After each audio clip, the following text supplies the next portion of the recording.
El contenido de Neuropuentes Podcast es solo con fines educativos e informativos. No sustituye la evaluación ni el tratamiento médico, psicológico, legal o profesional. Las opiniones expresadas son responsabilidad de cada invitado o conductor. Para situaciones específicas, consulta siempre con un profesional calificado.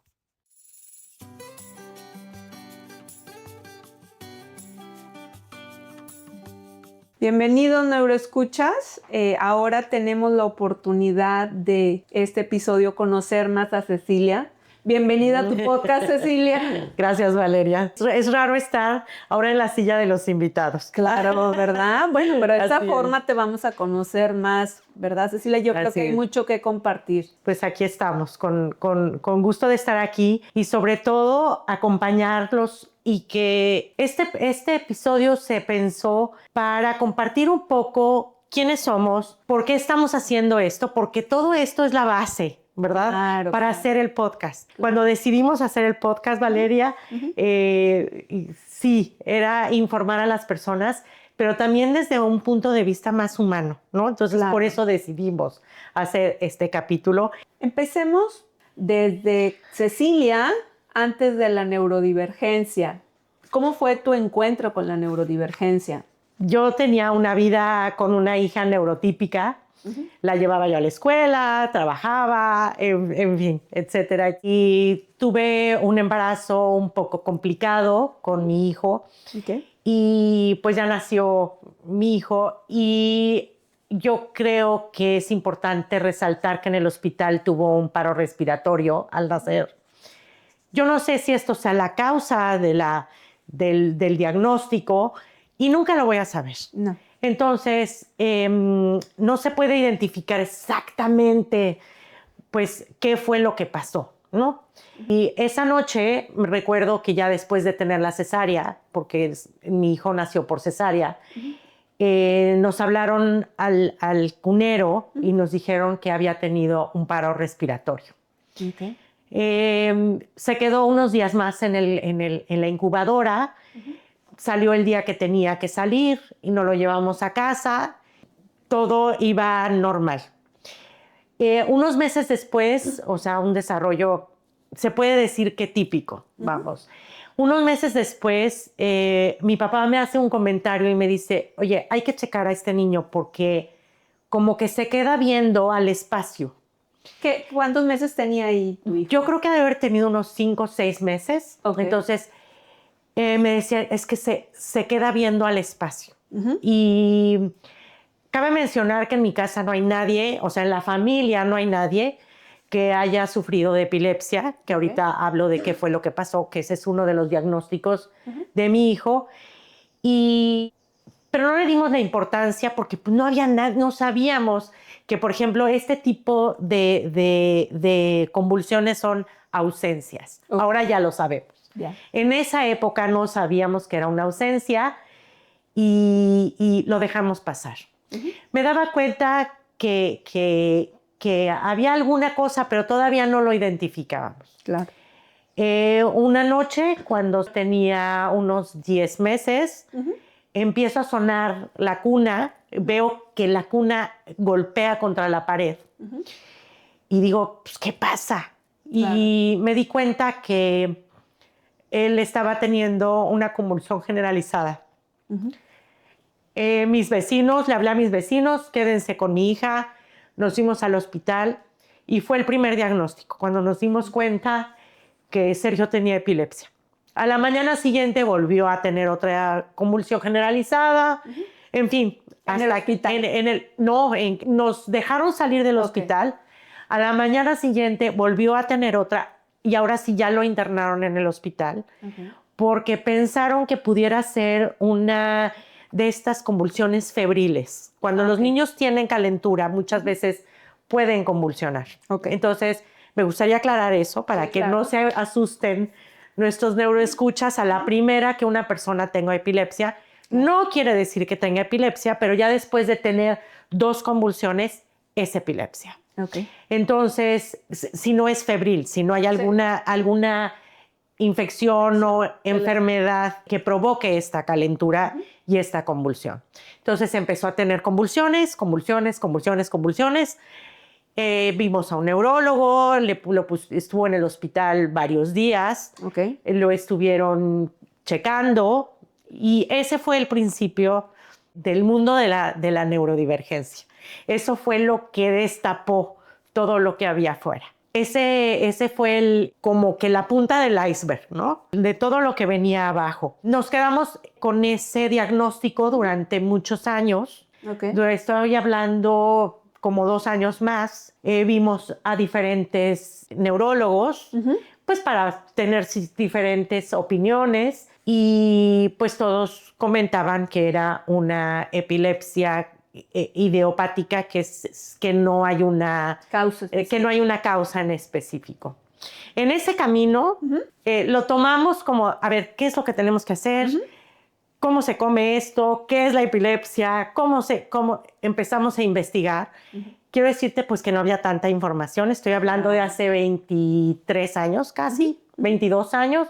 No había tanta información en el internet y demás. Sus crisis estaban un poco más controladas con medicamento. Cambiamos de diferentes neurólogos y hasta que encontramos a uno con el que nos sintiéramos cómodas. Claro. Después nos dimos cuenta que estaba un poco retrasado en los indicadores del desarrollo. Déjame explicar. Los indicadores del desarrollo es la normalidad de ciertas habilidades que tienen los niños. Por ejemplo, para nuestros neuroescuchas, por ejemplo, todos los niños que tienen 1 año, todos los niños típicos van a empezar a caminar cuando tengan alrededor del año.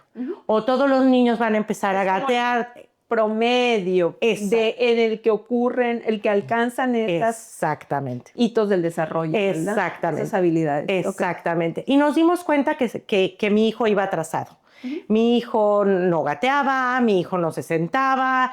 Este tipo de cosas, algo estaba mal. Lo llevamos a una terapia de neurodesarrollo, donde le dieron terapia física.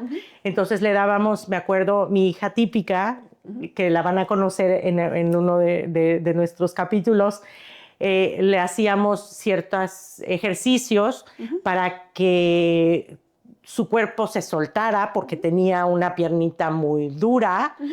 En fin, y ayudamos a que caminara. Recuerdo perfecto que le ponían un palito, o sea, sin cogerlo de nada, nada más era un palito. Como par de escobas, de cuenta. Más grueso, un poquito más grueso, como para tener equilibrio. Y entonces, en lugar de al año, él empezó a caminar al 1 año y medio. Entonces, pues, gracias a que nos movimos, la verdad, y estoy muy orgullosa de ello, y a que mi esposo apoyó en todo esto, a que lo llevamos a una terapia, a que dijimos algo está mal, él pudo caminar, él pudo avanzar en esa parte. Y como por decirlo, gracias al equipo que formaron. Claro, por supuesto, porque esto se hace en equipo. Y yo recuerdo que creo que ahí debimos de haber vivido más un duelo, pero nos pusimos en acción. ¿Qué tenemos que hacer? O sea, no nos dimos oportunidad de vivir el duelo como a lo mejor ahora pienso y ahora he aprendido que es importante vivir el duelo. Sin embargo, todas estas acciones que tomamos fueron muy benéficas. Como decíamos en otros capítulos, es que no es que te tomes un tiempo y no hagas absolutamente nada para recorrer el duelo, pero pues no guardar las emociones en un cajón, ¿verdad? Claro. Que a veces en los inicios de cuando nos dan el diagnóstico, pues uno quiere hacer lo mejor, lo más rápido posible para apoyar a nuestros hijos, pero se nos olvidan sentir, porque creemos que si lo sentimos no vamos a hacer nada. Digo, yo hablo también desde mi experiencia, pero es cierto, o sea, hay que tomarnos ese tiempo, como dices tú. Yo creo que ahora he aprendido que tiene que ser un equilibrio. Claro. O sea, entre la parte de los sentimientos, la parte de sí, estoy triste, estoy consternada, estoy angustiada, manejarlo, abrazar el sentimiento, pero también esta parte de moverte y de investigar y de ver que tengas acceso a la terapia. Todo esto también yo siento que es una combinación muy poderosa. Claro. tiene que ser un balance, porque si también nada más estoy en la parte de mis sentimientos y no muevo esta parte del hacer y de la acción, del modo de acción, del botón de acción, pues tampoco salgo, ¿no? Claro, Entonces yo siento que debe de haber un equilibrio. Ahora, en ese momento a lo mejor no lo tenía yo muy claro, pero ahora sí lo tengo más claro. Es que todo este camino nos da sabiduría, Cecilia. Y claro. como tú dices, es este caminar, el ensayo y el error, estos insights, el poder reflexionar y contactar también, sentir, no solo hacer sentir, es lo que nos permite tener mayor conciencia. Pero también, si me dejas avanzar un poquito más, Cecilia, en este camino de las terapias, del apoyo, ¿qué pasa cuando dices tú, bueno, es que esto ya lo estoy haciendo, pero me falta, esto no hay? O sea, cuando los recursos a tu alrededor tienen un tope. ¿Qué haces? ¿Qué hicieron ustedes como? Mira, más que nada, lo que nos sucedió a nosotros era que no aceptaban a mi hijo en las escuelas, no lo aceptaban en las guarderías en este caso, porque no era todavía no entraba a un sistema escolar. ¿Qué edad tenía? Tenía 2 años. Okay. Tenía entre 2 años. Entonces no lo querían aceptar. Por ejemplo, en la misma guardería donde había ido mi hija, no lo aceptaron porque comentaron que iba a ser la dueña si le daba una convulsión ahí en la guardería. Y yo le comenté, pues me preocupa que no sepas qué hacer, porque a cualquiera de los niños que tienes aquí les puede dar una convulsión. Sea febril, sea de lo que sea, me preocupa que tú no sepas qué hacer, cómo dar los primeros auxilios cuando hay una convulsión. Y había sido una excelente guardería para mi hija, pero bueno, me di cuenta que si yo me quedaba ahí, mi hijo no iba a tener una escuela. Si te quedabas en esa ciudad, en esa situación, se iba a quedar en casa sin una escuela. Con todo lo que implicaba de socialización, todas esas oportunidades, Cecilia. De conocimiento y de desarrollo, ¿no? Que tienen que tener. Entonces, ¿cómo fue ese cambio de estar en tu ciudad, que aunque vivías en una gran ciudad, migraste aquí a los Estados Unidos? ¿Qué los hizo decidir ese cambio tan drástico? Mira, mudarse a otro país. Para concluir con la parte de las escuelas, no fue nada más una escuela a la que fuimos. O sea, fuimos a 12, 14 escuelas y entonces fue lo que detonó, fue lo que destapó el tenemos que hacer algo más. En esa época, mi esposo encontró una conferencia que se iba a dar en San Diego y me dijo, vete, es hecha por la Fundación de Epilepsia de San Diego County, hay una conferencia, no cuesta, está tu familia en San Diego, vete. O sea, yo me quedo con los muchachos, vete a investigar qué es lo que hay. Y así fue. Vine a la conferencia y muy atinadamente entro a la conferencia y me decían, es que estoy esperando a alguien que viene de México, que vino desde México. Y eso me hizo sentir tan especial, una de las organizadoras. Y entonces separó a las personas que hablaban inglés y hablaban español. Y recuerdo perfecto que se quedaron las que hablaban inglés con un doctor que se apellidaba Grisolía. No sé si lo estoy pronunciando bien. Y nosotros pasamos con el doctor Machado Salas. Y entonces el doctor Machado Salas empieza a hablar y empieza a dar información de lo que son, pues, la epilepsia, de todo lo que implica la epilepsia. Y al final, cuando se levantan todas las personas, me acerco al doctor y le digo, fíjese que tengo un hijo que tiene epilepsia, al parecer hay una asimetría en el cerebro. Me dijo, ¿traes los rayos X? La tomografía, los estudios. Sí. Le dije, sí, los traigo en el coche. Mujer preparada. Y así con la luz de las lámparas que estaban, esto fue en una escuela, así con las lámparas, me dijo, mira, lo que pasa es que aquí veo esto, esto, esto y esto. Finalmente me dijo, yo trabajo en la Universidad de California, de Los Ángeles, en UCLA, y nosotros tenemos un equipo de epileptólogos. Okay. Y lo que yo te puedo ofrecer es ver a tu hijo con una epileptóloga que se está yendo a México y que acabamos de formar. Okay. Y aquí nuestro equipo no hay egos, somos 6. Y entre más ojos haya, más información tenemos. Muy bien. Entonces, así fue como el gancho que ese doctor Machado Salas fue el que nos jaló para acá. Okay. Finalmente, ya para no hacer la historia más larga, que ya estoy dando muchos detalles, Okay. viene a México a hacerle un estudio a mi hijo y terminando el estudio, o sea, como para determinar si mi hijo era candidato a una operación Okay. para extraer este pedazo epiléptico, por decirlo, del cerebro. No fue candidato porque es una epilepsia generalizada, o sea, se da en toda la parte del cerebro. Y al final me dijo, si tú te vas a Estados Unidos, tu hijo va a tener escuela. ¿Qué esperas? Me lo dijo con otras palabras que no voy a decir ahorita. Pero me dijo, tú tienes la nacionalidad, tú naciste en Estados Unidos, tú tienes los papeles para irte a Estados Unidos, tu esposo es residente, ¿qué esperas?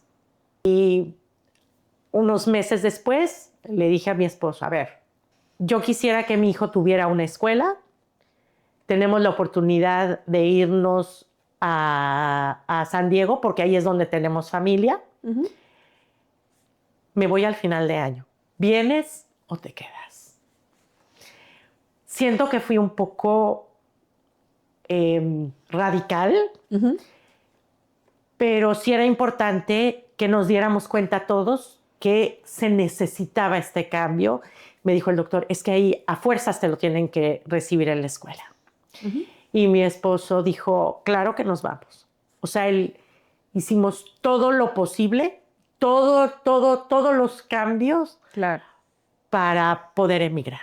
Y entonces esa fue la historia de cómo emigramos. Fíjate, Cecilia, y aquí me gustaría aclarar, digo, no siempre las familias tienen esa oportunidad de emigrar. Y no digo a los Estados Unidos, simplemente a zonas de su país donde hay más recursos, ciudades más grandes. Si nos vamos a la población de América Latina, por decirlo así, ya no otro país, sino simplemente de ciudad. Tú tenías la facilidad que eras ciudadana americana y tu esposo era residente. No quiero decir que es más fácil, porque nunca es fácil emigrar. Nunca es fácil. Pero tuviste esa oportunidad, ¿sí? Y la tomamos. Y la tomaron. La tomamos. ¿Sí? Entonces, para otros es mudarse de ciudad, para otros es mudarse de país, otros es mudarse de estado. Y ninguno es fácil. No. Ninguno es fácil, como dices tú. Pero a ver, dime, ¿qué fue lo que te hizo o te confirmó que fue una buena decisión esa que hicieron? Como familia, ¿verdad? Claro. Ya me voy a pasar, ya estando aquí. Ok. Seguimos unos meses todavía yendo a Tijuana por medicamento. Ok. Porque todavía no estaba todo listo para que entrara al sistema médico. Ok.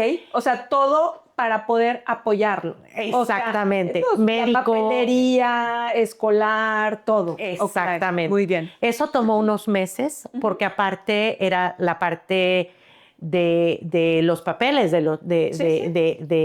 mi hijo. ¿Sí? O sea, teníamos que legalizarlo. O sea, toda esta parte para que tú entres al sistema, tengas un seguro, te paguen, pues tiene que haber una serie de circunstancias.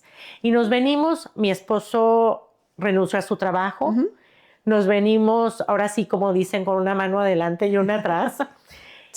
Y ese comienzo, sí, puede ser muy fácil que yo haya tenido pues esta parte legal, Sí. pero la parte económica, la parte de los Emocional. trabajos y la parte emocional. Claro. No, estoy hablando de la parte económica, o sea, aparte de la parte emocional, la parte sí, económica, sí.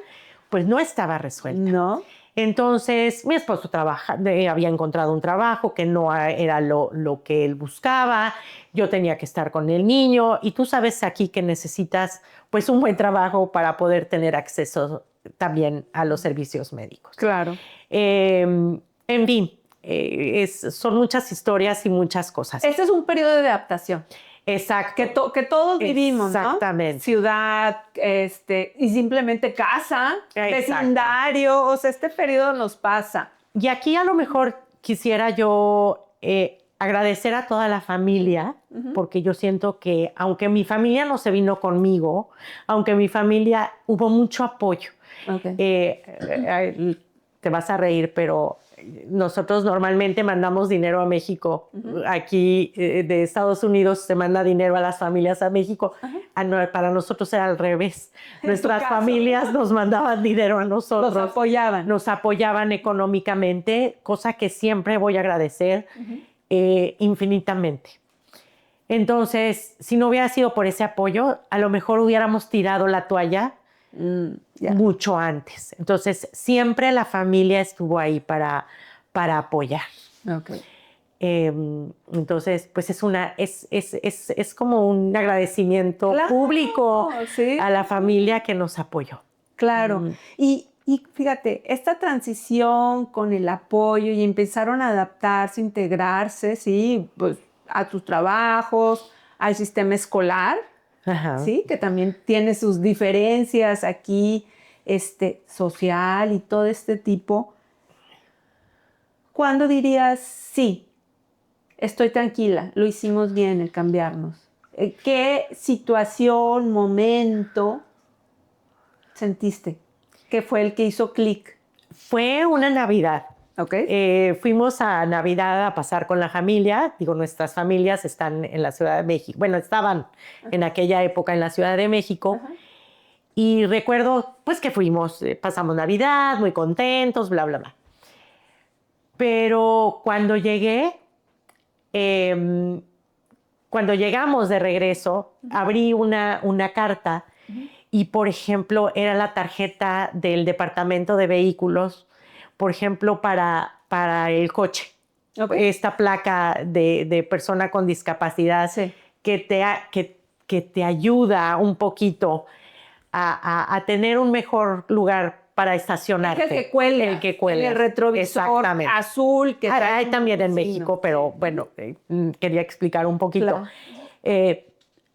Y abrimos una carta y era el sistema de que habían aceptado un programa que es específico, no para epilepsia, pero una de las enfermedades o de las situaciones o diagnósticos que cubrían esa agencia, que estoy hablando de California Children's Services. Sergio había sido aceptado. Okay. Y toda esa correspondencia que estaba, porque nos habíamos ido por unas semanas, fue... Aquí está la placard, o sea, la placa. Aceptaron a Sergio aquí. Sergio ya estaba en la escuela. Okay. O sea, las cosas, créanme, se empiezan a acomodar. El rompecabezas se empieza a acomodar. Okay. Pero también te tienes que mover. No, claro. Te tienes que mover. Esas son las confirmaciones, ¿no? Esos son los mensajes. Okay. Ese fue el mensaje para mí cuando yo me senté en la mesa a abrir toda esta correspondencia y ver tu hijo fue aceptado a este programa, tu hijo tiene cita médica para bla, bla, bla. Ahí te das cuenta y dije, mis palabras son, estamos en el lugar correcto. Claro. Estamos en el lugar correcto. A pesar de la carencia económica, a pesar de las limitaciones económicas, porque sí tuvimos muchas limitaciones económicas, estamos en el lugar adecuado. Ahí debemos de estar. Aquí es donde tenemos que estar. A pesar de otras circunstancias, aquí es donde tenemos que estar. Es como la cartita que habías pedido, ¿no? Todos los deseos de la cartita Te Así fueron es. llegando. Y recuerdo, y recuerdo yo todos los días yo no tenía un coche para sacar a mis hijos a la tarde, Ujú. después de la escuela, pero en los departamentos donde vivíamos había un lugar de juegos que tenía un pasamanos, un columpio y una resbaladilla. Tan, tan. O sea, era chiquititito, o sea, era un Ok. pedacito chiquititito. Y era lo que tenía para sacar a mis hijos en la tarde a que se distrajeran y no estuvieran en el departamento todo el día. Claro. Y recuerdo cuando me dijo, mamá, me encanta este playground, se llama aquí, estos juegos son los mejores del mundo. Ah. Entonces, cuando tú agradeces y ves lo que tienes, lo que sí tienes, pues es más fácil la vida. Claro. Es más fácil la vida.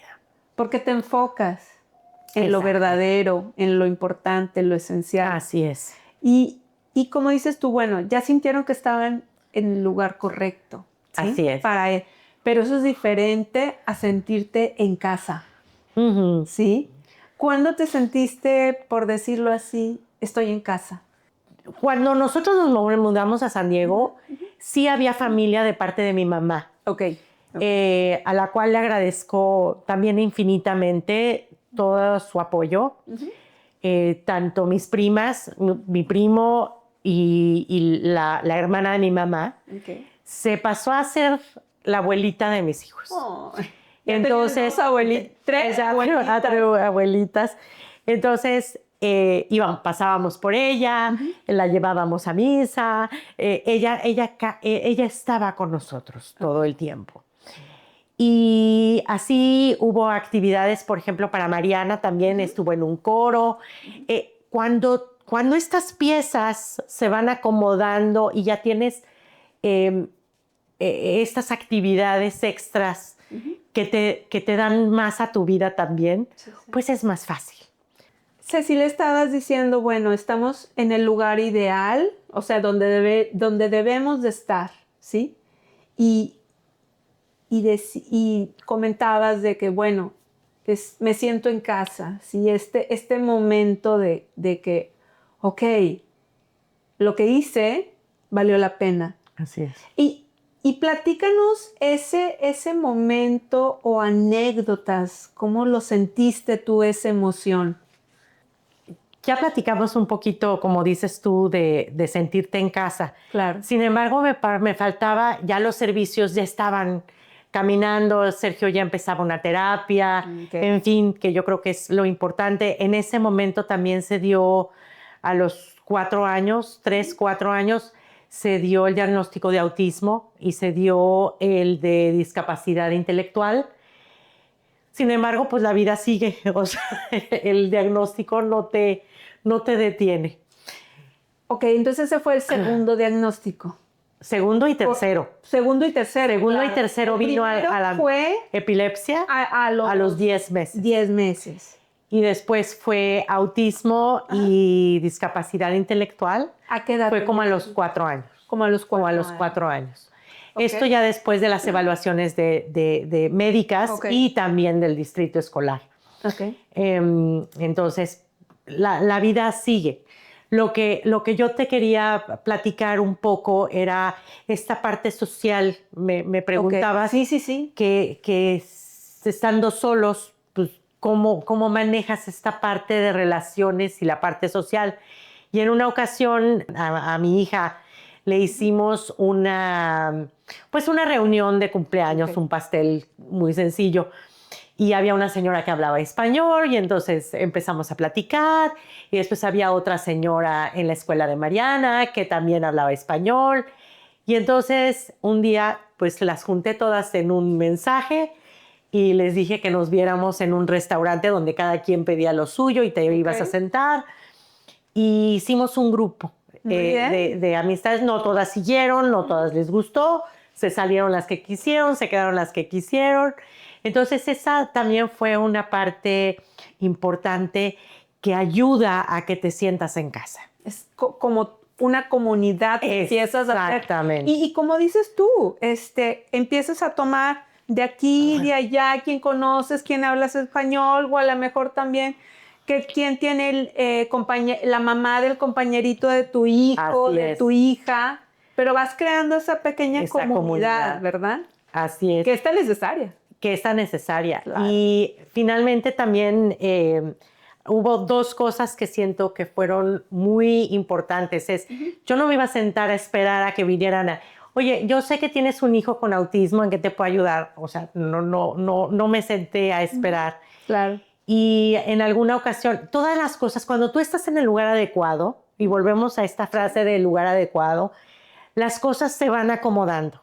Fui a una plática, una conferencia de discapacidad y una señora que estaba en la fila, estábamos esperando todas con nuestro platito, yo fui sola, mi esposo se quedó con los hijos y estaba yo esperando mi platito y empecé a platicar con una señora. Esta señora me invitó a ser parte del consejo de Area Board 13 en aquella época, que es ahora lo que es el State Council on Developmental Disabilities, que es el Consejo para las Discapacidades de California, y me ayudó a ser parte del comité. Entonces, pues eso me dio muchísima apertura a conocer qué es lo que se estaba haciendo. Pusimos un teléfono en español para las familias que quisieran hablar en español. Entonces,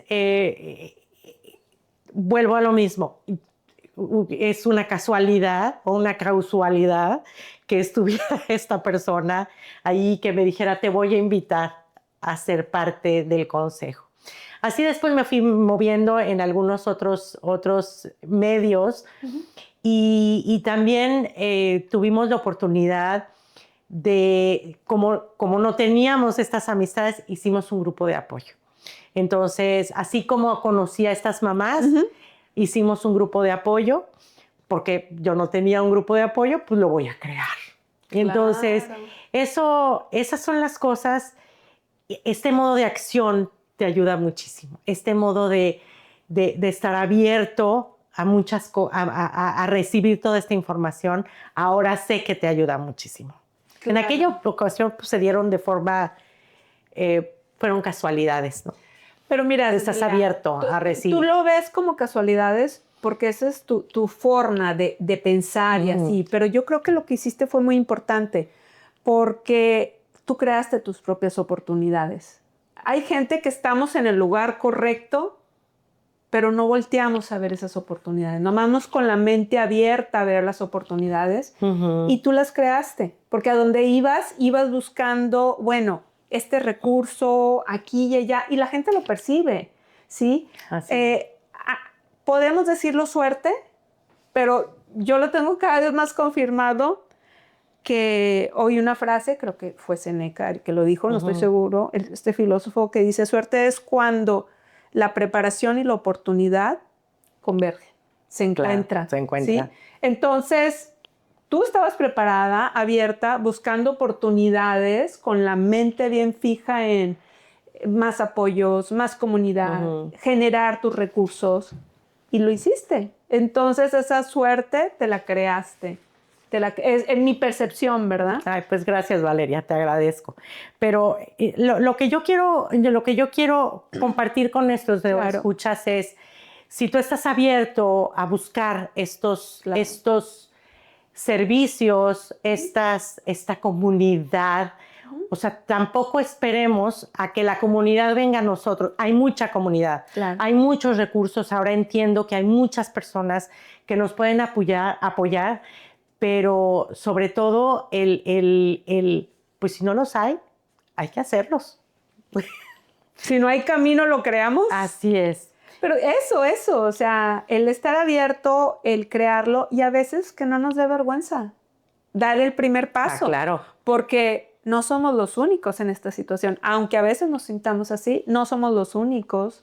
Y mucha gente también está entre doy el primer paso o no. Y cuando tú te abres, claro, la gente a veces lo das tú y ocurren. Estas coincidencias o causalidades, como le dicen, pues esos ocurren, ¿verdad? Entonces, esto ya formaste, tenías que estar donde tienes que estar, ya tuviste un círculo social, una comunidad que te respaldara, ¿sí? Pero con todo de este diagnóstico nuevo y todo, ¿cómo fue cayendo eso? O sea, porque uno ya dice, bueno, aquí es, ¿sí? Y tengo estos apoyos y lo voy a hacer aquí, pero cuando añadimos más cosas al cóctel, o sea, a la situación. Otra pelota a las que estás. Sí, estás así, malabareando. Bueno, agregamos otra. ¿Cómo fue agregar esa pelota? Y todas son de cristal, ¿verdad? Pues no fue fácil, pero tampoco fue tan difícil. O sea, no quiero quitarle ni importancia a lo que es un nuevo diagnóstico. Sin embargo, ya estábamos en el camino. Okay. Ya estábamos en el camino, ya nos habíamos mudado. Mi hijo ya tenía una escuela. Okay. Aprendimos a abogar por él en la escuela. Aprendimos a que todos estos servicios y todas estas agencias que hay en California, pues nos podían ayudar también a que Sergio tuviera una mejor calidad de vida. Hoy, el día de hoy, te digo que no es que todo sea maravilloso, seguimos trabajando en muchas cosas, seguimos trabajando en retos importantes, porque mi hijo es un adulto ahora, es un adulto, ya salió de la escuela, ya está en un programa de día, tiene un nuevo diagnóstico ahora, que es el trastorno de atención y déficit de hiperactividad. Entonces, pues,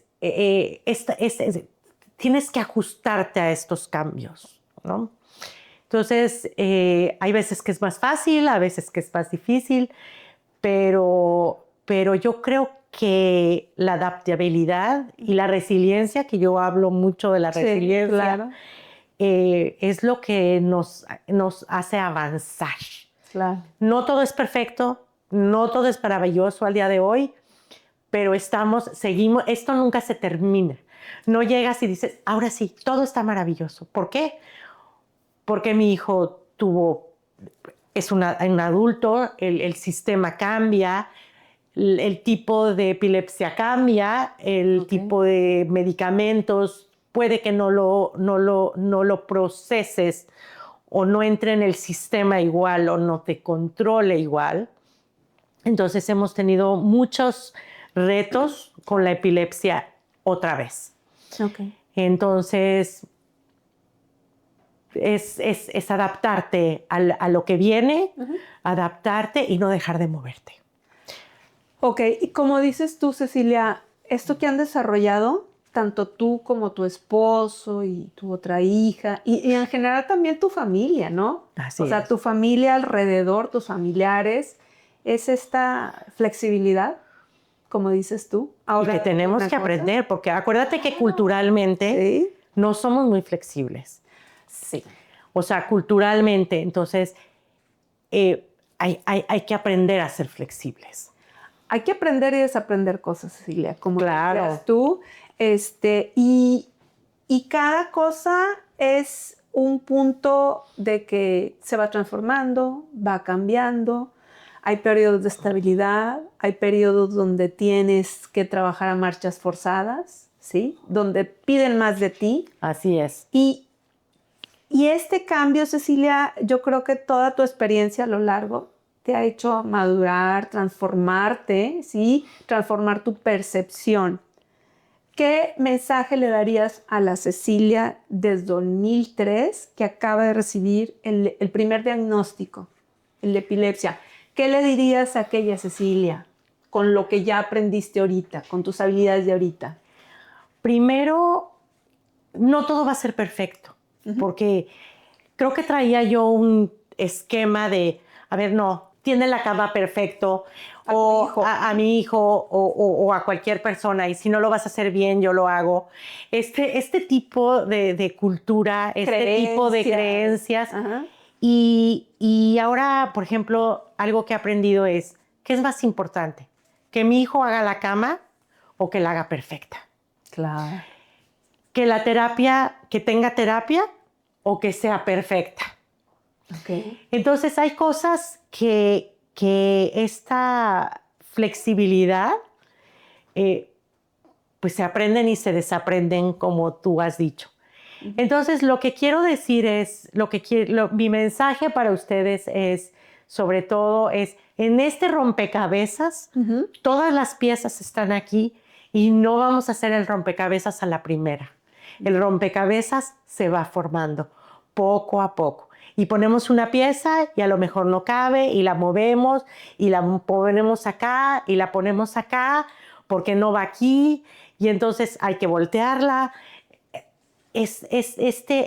Me gusta mucho hablar del rompecabezas porque hay que poner las piezas en su lugar, pero no todas se tienen que poner en su lugar al mismo tiempo. Exacto. Y cuando se acabe de poner la última pieza, se acaba la diversión. Así que hay que seguir poniendo las piezas del rompecabezas, hay que seguir moviéndolas y hay que seguir enfocándonos en movernos, en buscar, en estar abiertos para enfrentar lo que es una discapacidad. Claro, y también dentro del proceso que vas acomodando las piezas, como tú lo decías, se vale equivocarse. No, esta pieza no iba aquí, ¿sí? Por eso que digo, volteala. A veces dices, Pensé que iba aquí, pero no va acá. Sí, la volteas y dices, ay, creo que nada más es voltearla, pero sí va aquí. No, esta no va aquí, se parece mucho, pero no era. O sea, me equivoqué. Así es. La dejas a un lado, coges otra y está bien. Y no pasa nada. Está bien y no pasa nada. Y no pasa nada. Porque tú estás haciendo lo mejor que puedes con lo que puedes, tienes. con lo que tienes. Exacto. Y eso es muy importante para las familias que van acompañando a una persona y para los profesionales. O sea, para todos que acompañamos a una persona con discapacidad. Así es. Como dices tú, no presionarte por querer hacer todo perfecto, lo mejor posible. Las mejores cualidades son estas, las que decías tú. Y también la autocompasión. No busquemos culpas. Acabo de escuchar una frase que dice, hay una diferencia entre la culpa y la responsabilidad. Sí, sí. Si alguien, toco madera, ¿verdad? Te atropellan, tú no eres el culpable de que te hayan atropellado. Okay. Pero sí eres responsable de voltear a los lados a ver si viene el coche o no. Okay. Entonces, es una diferencia muy grande. Entonces, tenemos que aprender a diferenciar entre la culpa y, como decía Gaby Sodupe, nuestra invitada en el capítulo de hace 2 semanas, ¿sí? de hace semana y media, muchas veces, como no hay culpa, queremos buscar culpables. Sí. Entonces eso nos merma muchísimo.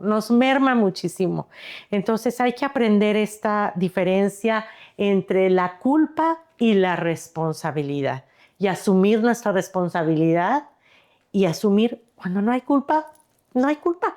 Claro. Entonces, cuando hacemos todo lo que está a nuestro alcance, es suficiente. Me gustó una frase, creo que salió en la película de Pinocho, que la dijo en la de Guillermo el Toro, que la dijo el grillito, ¿sí? Que decía, no le puedes pedir más a una persona el que dé su mayor esfuerzo. O sea, cuando una persona da su mayor esfuerzo, no le puedes pedir más, porque eso es todo lo que tienen para dar y está bien. Claro. Que hizo su mayor esfuerzo. Y sobre todo aquí me trae la comparación.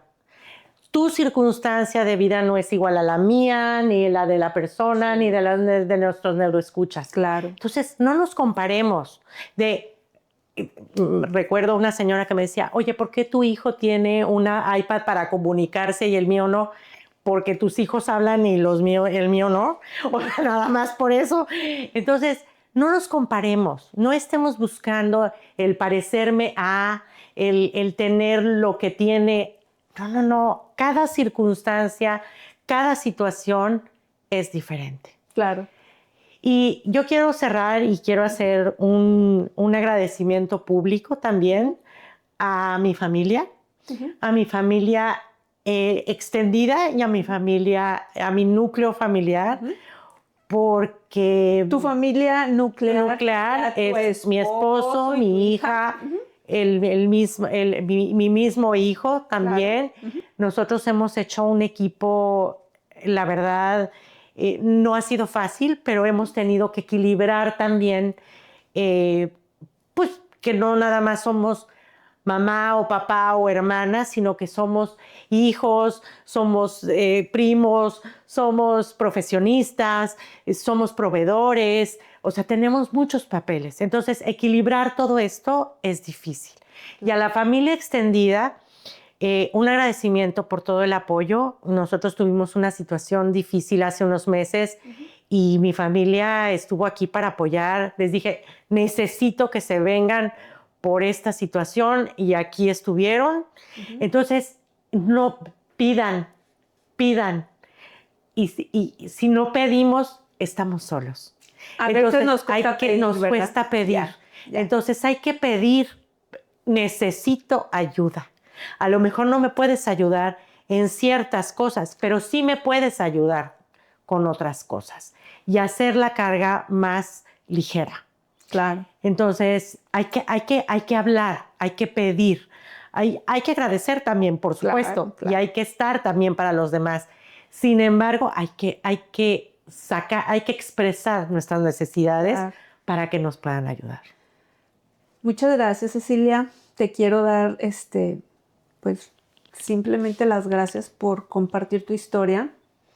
No es fácil exponernos y vernos vulnerables frente a un auditorio, pero pues esto muchas de las familias con o lo están viviendo con discapacidad lo viven. Otras circunstancias, Claro, pero lo viven. Lo viven, entonces es como que se sientan reflejados, que se sientan acompañados, que sientan, ¿sí? Entonces te doy las gracias por compartir gracias a ti, Valeria, tu vida y yo estoy segura gracias por ser mi socia, gracias por ser mi amiga en este proyecto. Sí, gracias. Entonces, pues esperamos que este capítulo les haya ayudado a reflexionar y también a ver a los puntos de vista de los padres. Y pues los invitamos la siguiente semana en el próximo episodio. Gracias, Cecilia. Gracias a ti. Gracias, Partner. Escuchas, los esperamos en el siguiente capítulo. No se olviden de vernos en redes, seguirnos, suscribirse y compartir. Gracias. Gracias.